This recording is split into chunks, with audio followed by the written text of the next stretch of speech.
When one thinks of the seaside resort of Great Yarmouth, situated on the east coast of Norfolk, the first of many things that come to mind are probably going to be sandy beaches, kiss-me-quick amusements, and side street guest houses. Railways will not be among them, yet at one time Great Yarmouth boasted no less than 3 termini stations and a network of lines not found in some much larger towns. In order to illustrate how the railway system developed in Great Yarmouth, I've made this rough map. Actually, it's a very rough map, using my granddaughter's whiteboard and felt tips. The first station arrived in 1844. This was Yarmouth Vauxhall at the end of the Great Eastern Railway line from Norwich. And then, in 1847, an extension was built from Yarmouth Vauxhall in the form of a street tramway to the principal quays along the River Yare. The second station to arrive, in 1859, was Yarmouth SouthTown at the end of the Great Eastern Railway line from Beccles via Haddiscoe. And the third and last station in 1877 was Yarmouth Beach of the Yarmouth and Stalham Light Railway, later to become part of the Midland and Great Northern Joint Railway. Forward now to 1882, and a line was built by the Yarmouth Union from Yarmouth Beach to join up with the tramway from Yarmouth Vauxhall near the White Swan. On to 1903 now, and a line was opened by the Midland and Great Northern Railway from Caister Road Junction to Galston North Junction, via bridges over the River Bure and the Great Eastern Railway line into Yarmouth Vauxhall, and then across the River Yare via the Braden Viaduct.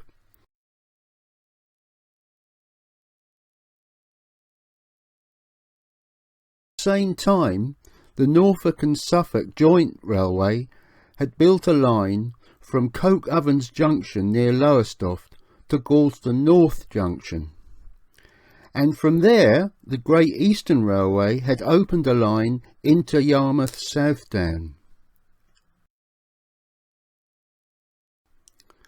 And so, from 1904 until 1959, this was the railway network in Great Yarmouth. I hope that makes some sense. In this first video, I'm going to look at the first station, Yarmouth Vauxhall. The Yarmouth and Norwich Railway Bill received royal assent in June 1842. George Stephenson was elected chairman, and chief engineer was his son Robert Stephenson, aided by J.P. Bidder. The contractors were Gristle and Pato. The line was via Brundall, Reedham and Burney Arms. Yarmouth Vauxhall was situated on the north side of the River Bure, just before its junction with the River Yare.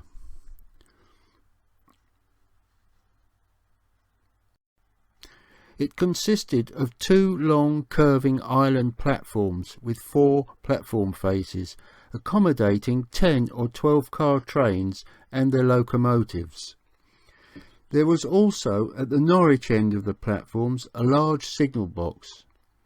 In addition, there was a parcel shed, an extensive goods and coal yard, and an engine shed.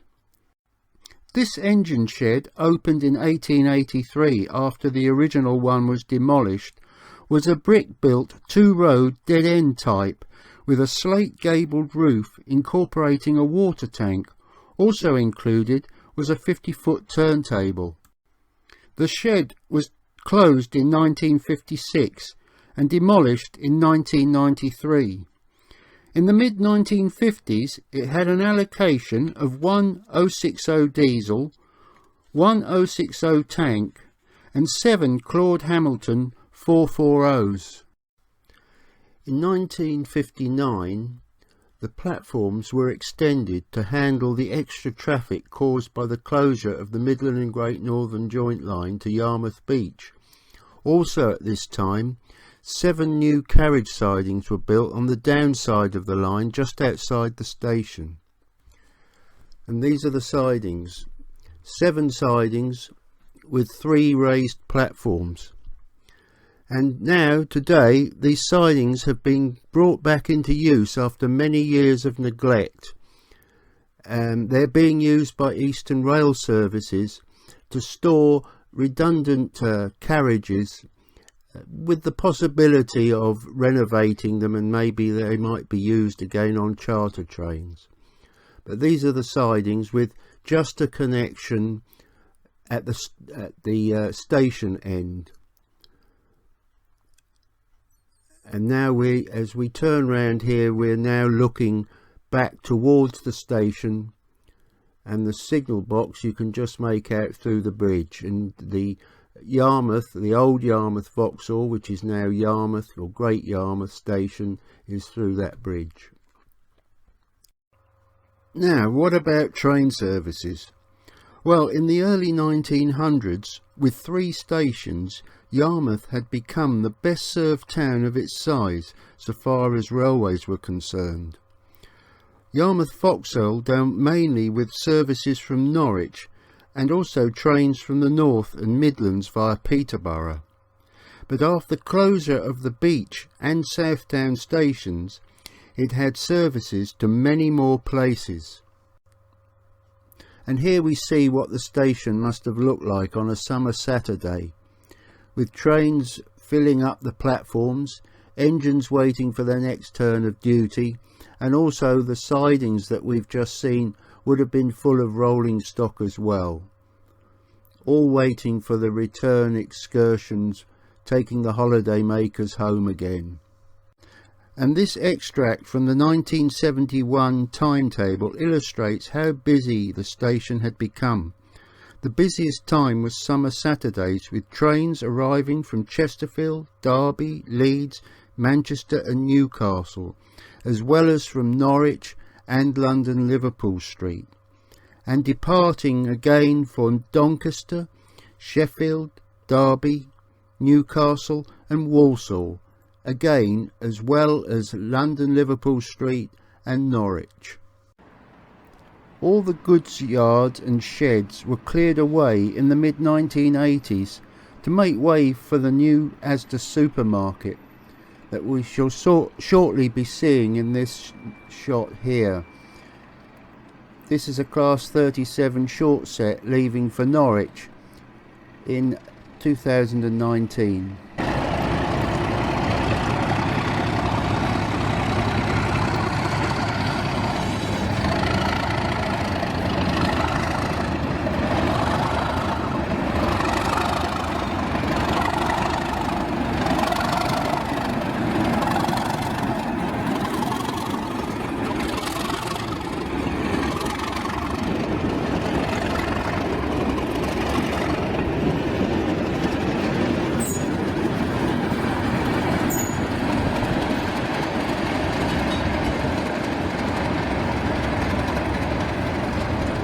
Since I took this video, the signalling has been converted to all colour light signals, and the signal box is now redundant, although still in situ. And here we have an aerial shot of the present day Yarmouth Vauxhall, or Great Yarmouth, all alone, surrounded by car parks and industry. Throughout its life, the best one can say about Yarmouth Vauxhall was it was functional. In 1948 it became part of the eastern region of British Railways, and sometime between 1953 and 1962 it was called just Yarmouth, then being renamed Great Yarmouth in 1989, now part of Greater Anglia and advertised as part of the Wherry lines,